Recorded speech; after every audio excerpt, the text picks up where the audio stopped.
Hello everyone and welcome back to iGeekHacks and welcome again to the Power BI tutorial for beginners. If this is your first time opening Power BI desktop, don't worry, you are in exactly the right place. In this video, we're going to take a quick and simple tour of Power BI desktop so you understand what you're looking at before we start working with real data. Alright, go ahead and open Power BI desktop. The first thing you see is this start screen.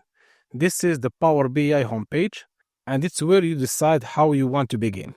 Across the top, you'll see a few large tiles. Blank reports lets you start from scratch. This is what we'll use most often in this course.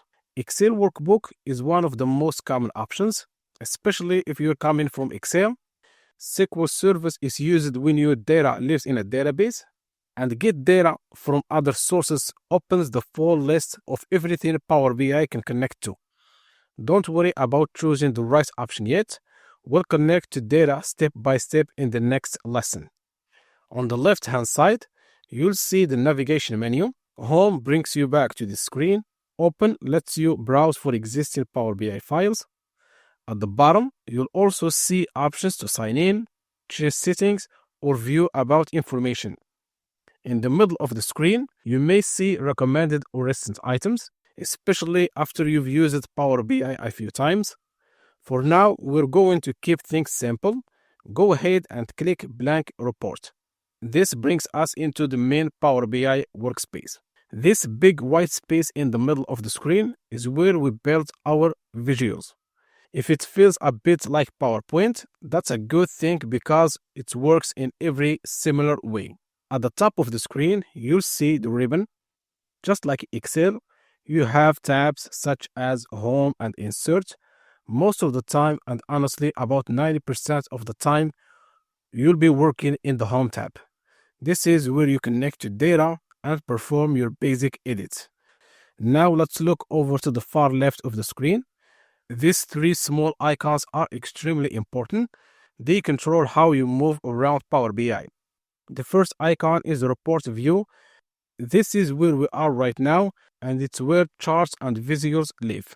The second icon is data view. Click this and you'll notice it looks a lot like Excel. This is where you'll see your raw data, rows and columns once we load it in. The third icon is model view. This is where we connect tables together, like linking a sales table to a customer table. Don't worry about this just yet. We'll cover it properly later in this course. Now let's move over to the right-hand side of the screen. These sections are called the PAS. The data pane shows all your tables and columns. The visualizations pane is like your toolbox. This is where you choose charts, tables, maps, and more. So overall, the layout is very simple. Navigation on the left, canvas in the middle, data and visuals on the right. Once you understand that structure, Power BI becomes much less intimidating. Now, before we wrap up, there are a few extra interface details I want you to be aware of. First, on the left-hand navigation, you might notice extra icons like DAX or TMDL. These views are mainly used by advanced users, and you don't need to worry about them right now. Just know they exist, and we'll come back to them later once you're more comfortable with Power BI. Next, let's look at the bottom of the screen. This works a lot like Excel sheets. Each tab represents a reports page. You can add new pages, rename them, or move between them just like worksheets in Excel. This is how you create multi-page reports inside a single Power BI file. Down here as well, you'll notice two view options, one for desktop view and one for mobile view. Desktop view is what we'll use most of the time. Mobile view lets you design reports that look good on phones and tablets. We won't use that just yet, but it's good to know it's there. And finally, in the bottom right corner of the screen, you'll see the zoom control. This lets you zoom in or zoom out of your report canvas, which is really helpful when you're working on a large dashboard.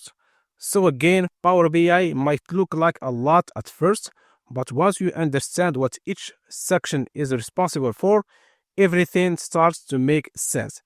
And that is for this quick tour of Power BI Desktop. If you are enjoying this series so far, Don't forget to like the video and subscribe to the channel so you don't miss the next lesson. Thanks for watching, and I'll see you in the next one.